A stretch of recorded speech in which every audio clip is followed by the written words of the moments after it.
Hi, my name is Will Dean. I'm the Forest author. Today I would like to talk about writing for the reader instead of showing off as a writer.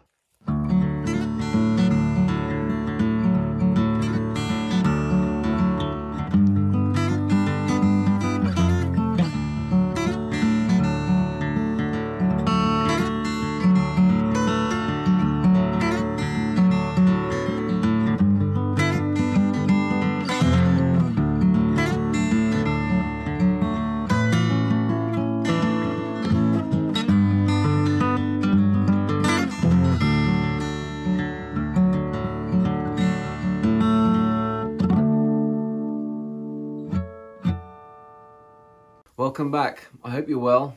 I hope your loved ones are well. I'm here in the Swedish moose forest in my cabin.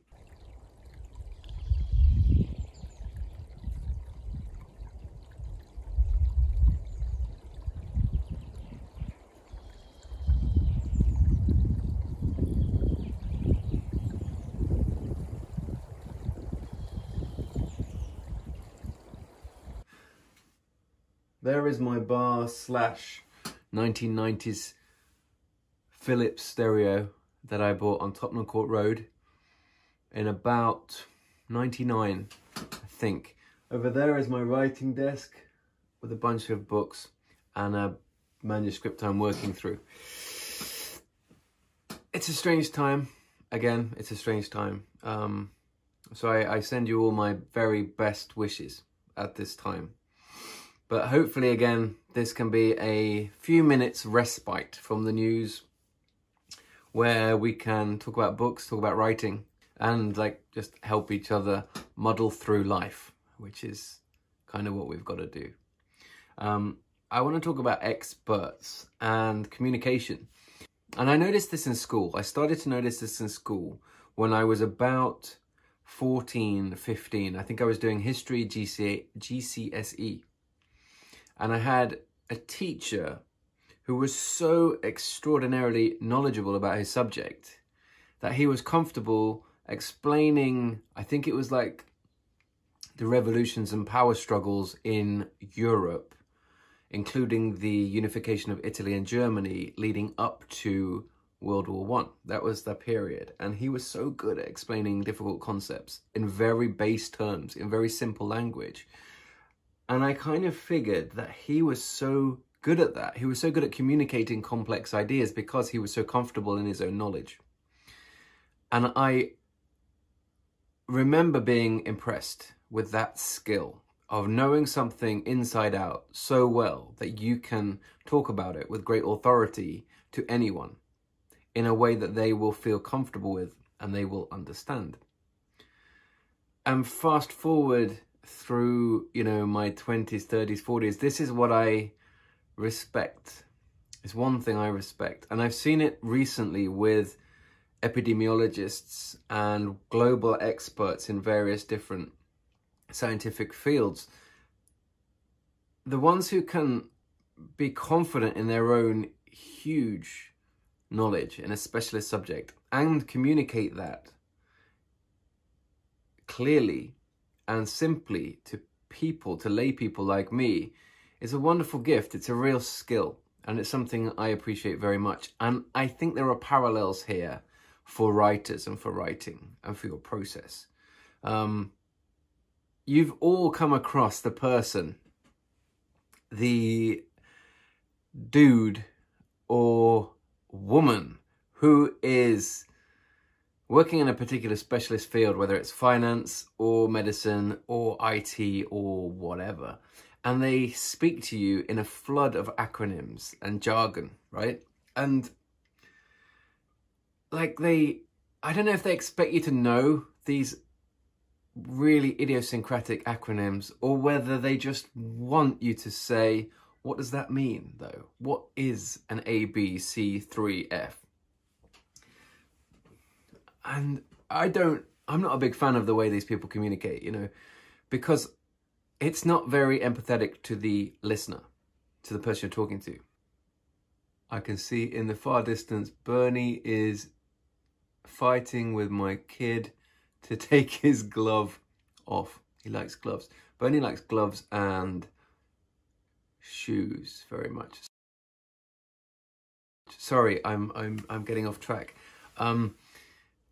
The parallels with the writing process. So if you're an expert and you communicate a complex idea in simple terms to a layperson, thank you. And with regards to writing, if you write in such a way, such a kind of self-consciously complex and difficult way, because you're kind of showing off as a writer, it's not a very enjoyable experience to read that kind of work. Some writers get away with it because they're just extraordinarily talented and their prose is powerful despite being inaccessible. Fine. It's not that easy to do. Not many people can do it. But if you can write a beautiful sentence, a beautiful paragraph, something that's exquisitely descriptive or just very, very clean, and do it in simple terms with simple language, and I'm not saying that non-simple language shouldn't be used. Of course it should be. But if you can do it with simple language, it's just a beautiful talent, I think, to have. If you can communicate with a written word on the page, a passage, something which is evocative, something which is powerful, something which moves people, some kind of observation about the human condition, observation about your character that you're writing, an observation about life in general, and you can do it in base terms, in simple terms, so you're not talking down to the reader. You're not trying to kind of cloud the reader. You're not trying to kind of shroud your writing in so much smoke and mirrors. You're not trying to blind the reader with words that nobody knows what they mean. Will self. If you can do that, if you can write beautifully and simply, I think it's a gift to the reader, because it's kind of another demonstration of empathy, along with the empathy that you need to inject into your characters and the empathy you need to inject into your storytelling in a more macro sense.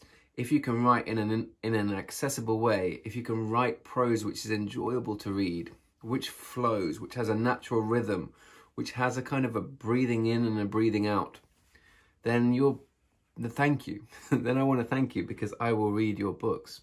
You know, I write a story for myself in the first place. I'm telling myself the story. I don't really know where the story's going. I visualized it, but before I start writing, I don't know exactly where the story's going.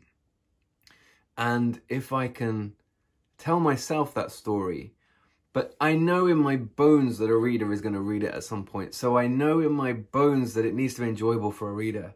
I can't go off on a tangent for 700 pages about vintage watch movements, as much as sometimes I would like to do that. I know in my bones that that's going to be very niche and very irritating for most readers. So I write for myself, but at the same time, I know that readers are going to, yeah, piss off. Thank you.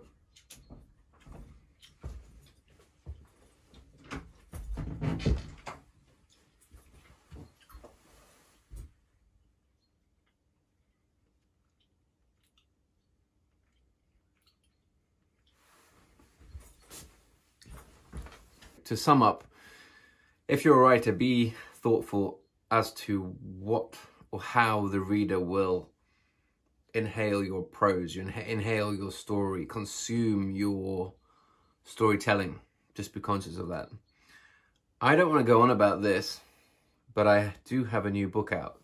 I wouldn't normally mention it, but my entire UK tour, including events with Anne Cleeves and TM Logan, was cancelled due to you know what.